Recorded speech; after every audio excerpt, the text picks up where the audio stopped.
Vince Taylor was way more than just a familiar name on IFBB scoreboards. Born on August 25, 1956, in the United States, he built a solid, highly respected career that stretched across 3 full decades, something almost unheard of in professional bodybuilding. And the obvious question comes up right away. How does someone stay relevant for that long in such a brutal sport? Standing 5 feet 9 inches tall, about 1.75 m, and competing at roughly 235 to 245 pounds, around 106 to 111 kilograms. Vince was never the tallest or the heaviest guy on stage. But the moment he stepped into the spotlight, something hit you instantly: muscle density. It wasn't just about size, it was maturity, thickness, and pure visual impact.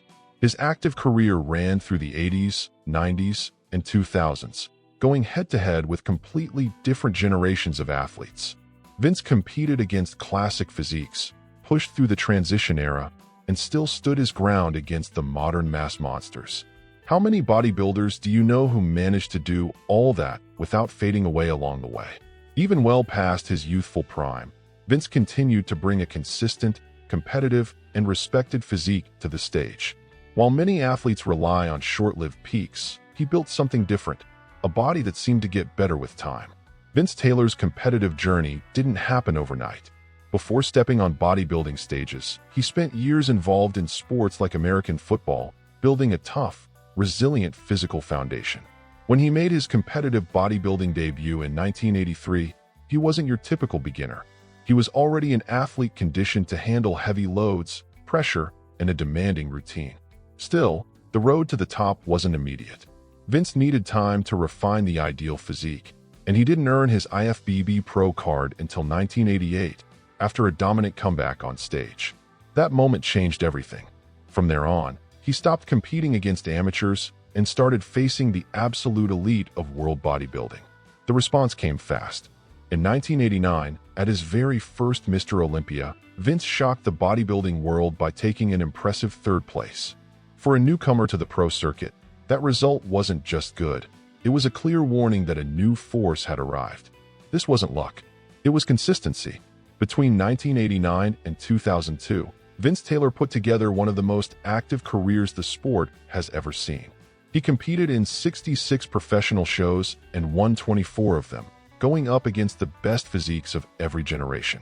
While many athletes carefully pick just a few contests each year, Vince was almost always on stage, pushing his limits and keeping his physique competition-ready season after season. That insane level of activity led to a historic milestone: 22 IFBB victories, a record that would only be surpassed years later by Ronnie Coleman. But more important than the number itself is what it represented. Vince Taylor became a symbol of competitive longevity, proving that in bodybuilding, lasting can be just as impressive as winning. The peak of Vince Taylor's career wasn't defined by isolated wins, but by prolonged dominance at an age when most athletes are long gone from the stage. He became the greatest name in the history of the Masters Olympia, winning it 5 times, a record that cemented his legacy as the ultimate reference for longevity in the sport. Even while facing younger, hungrier competitors, Vince consistently stayed in the top 3 at elite-level events. Arnold Classics, International Grand Prix shows, stacked lineups. He was always there. That didn't happen by accident. His mature, dense, and incredibly consistent physique stood out no matter the era or generation. In 2002, Vince announced his retirement, suggesting that his competitive chapter had come to an end. But this is where his mindset really shows. For him, competing was never about age or obligation. It was about real capability. And when most people thought his stage days were over, he chose to prove them wrong. In 2006, at 50 years old, Vince returned to the pro circuit and stunned everyone by placing 3rd at the Australian Pro. Think about that for a second. Half a century of life, going up against much younger athletes, and still competing at the highest level. How many people can honestly say they've done anything like that? His final professional appearance came at the 2007 Arnold Classic, officially closing the book on his career. It wasn't a quiet goodbye, but a powerful confirmation of something bigger. Vince Taylor didn't just have a golden era. He redefined what aging in bodybuilding really means. When people talk about strength in bodybuilding, most immediately think about one-rep maxes, bending barbells, and all-out lifts. But Vince Taylor always took a different path. He never trained to lift the heaviest weight possible for a single rep. For him, real strength had to serve a bigger purpose, building a physique that could last and stay competitive for years. Vince's focus was absolute control of the movement. Every rep was planned, felt, and executed with precision. There was no rushing, no unnecessary explosiveness. The weight was heavy, genuinely heavy, but always secondary to technique. And that completely changes how the body responds to training over the long run. Another key element was high time under tension.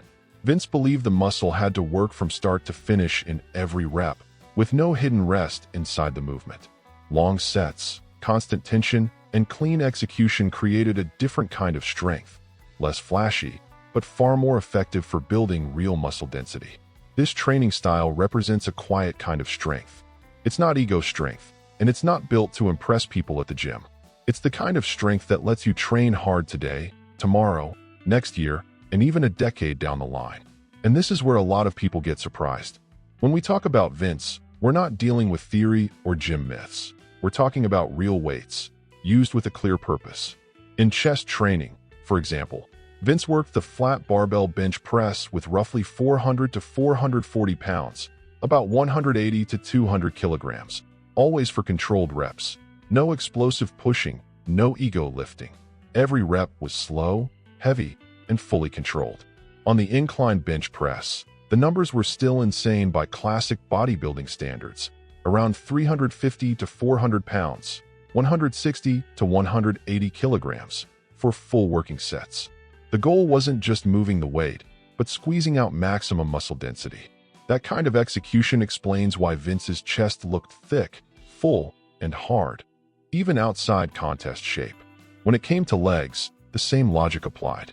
Vince didn't turn squats into a max strength spectacle, but he still handled about 485 to 530 pounds, 220 to 240 kilograms, for solid reps. The priority was clear: joint safety and long-term longevity.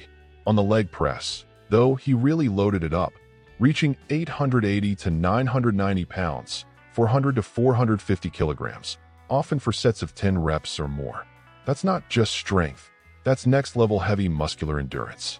For back training, Vince used pull-downs and rows in the range of 265 to 330 pounds, 120 to 150 kilograms. And the detail here matters. Solid torso, full contraction, zero cheating. It wasn't about pulling the heaviest weight possible, but about making every inch of the movement count. That's the kind of approach that builds thick, durable backs over decades. And when it came to arms, his calling card, the strength was impossible to ignore. On barbell curls, Vince used around 175 to 200 pounds, 80 to 90 kilograms, for strict reps with minimal body swing. The result? Arms that were dense, mature, and visually impressive even outside his competitive peak. Vince's training routine wasn't glamorous at all, but it was brutally effective. He trained 6 days a week, leaving only Sunday for full rest. And even then, that rest was more for the body than the mind, because the focus on progress never truly shut off. During many phases of his career, Vince even trained twice a day, one session in the morning and another at night, adjusting volume based on his goals at the time. There was no stopwatch deciding when the workout ended. Sometimes sessions lasted 45 minutes. Other times they easily went past 2 hours. Training was over when the work was done. His weekly split followed a classic, functional structure. One day was dedicated to chest, shoulders, and arms, the next to legs and abs, and the third to back. Then the cycle repeated. Simple, direct, and proven over decades. No reinventing the wheel when the basics already worked. One of his biggest advantages was the smart use of angles, always prioritizing free weights and multiple exercises for the same muscle group. Vince believed that changing the angle changed the stimulus, and that was essential for building a complete physique, with no obvious weak points on stage. That entire philosophy can be summed up in one line that says it all. I need to feel the muscle contraction. I need to feel the muscle working. Vince's diet followed the same logic as his training. No extremes, no unnecessary complications. He was always very clear that he never believed in overly strict diets, the kind that look good on paper but are impossible to sustain long-term. For him, nutrition had to work in real life, not just in theory. While many bodybuilders were eating 5, 6, or even 7 solid meals a day, Vince kept things much simpler. 3 solid meals and 2 protein shakes to fill in calories and protein. That approach made daily life easier, reduced stress, and allowed him to stay consistent for years without becoming a slave to his diet. The foundation of his eating plan was straightforward: high protein intake, mainly from meats and eggs, with relatively low carbohydrates. No fancy meal plans or exotic foods. Vince believed that if the body was properly fueled with the essentials, it would respond with better performance and recovery. Breakfast was the most important meal of the day. And here's a detail that always gets people talking: bacon, eggs, and ketchup were part of the menu. For some, that sounds strange. For Vince, it was simply a practical way to start the day with energy, protein, and enjoyment. No paranoia involved. At the core, his mindset was simple and clear: enjoy life while building an elite physique. Vince was never known as the biggest lifter in the gym.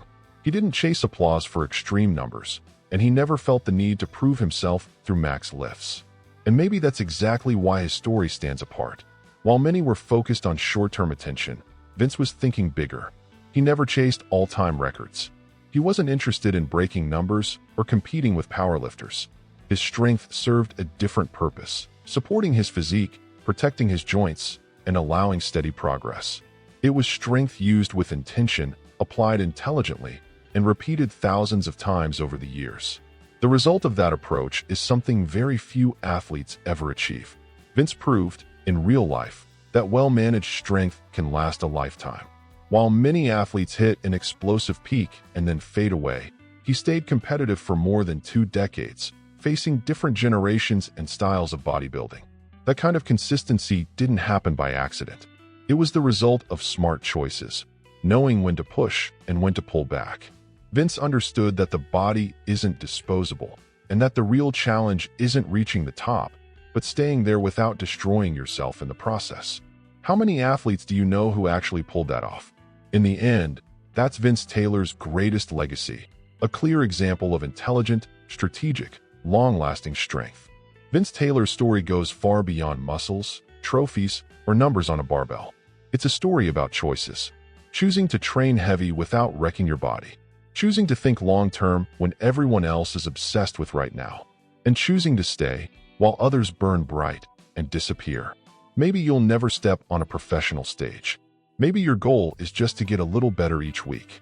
But the lesson here applies to anyone who trains. Real strength is the kind you can sustain in your body, your mind, and your discipline. And once you truly understand that, it completely changes how you look at training from this point forward.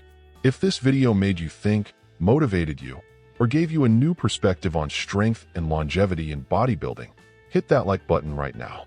It helps the channel a lot and allows us to keep bringing you deep, well-researched stories like this. If you want to support the project in a more direct way, consider becoming a channel member. You'll help the content keep growing, and you'll join a community that truly lives and breathes bodybuilding, history, and progress. Now I want to hear from you. What impressed you the most about Vince Taylor's journey? His longevity? His training style?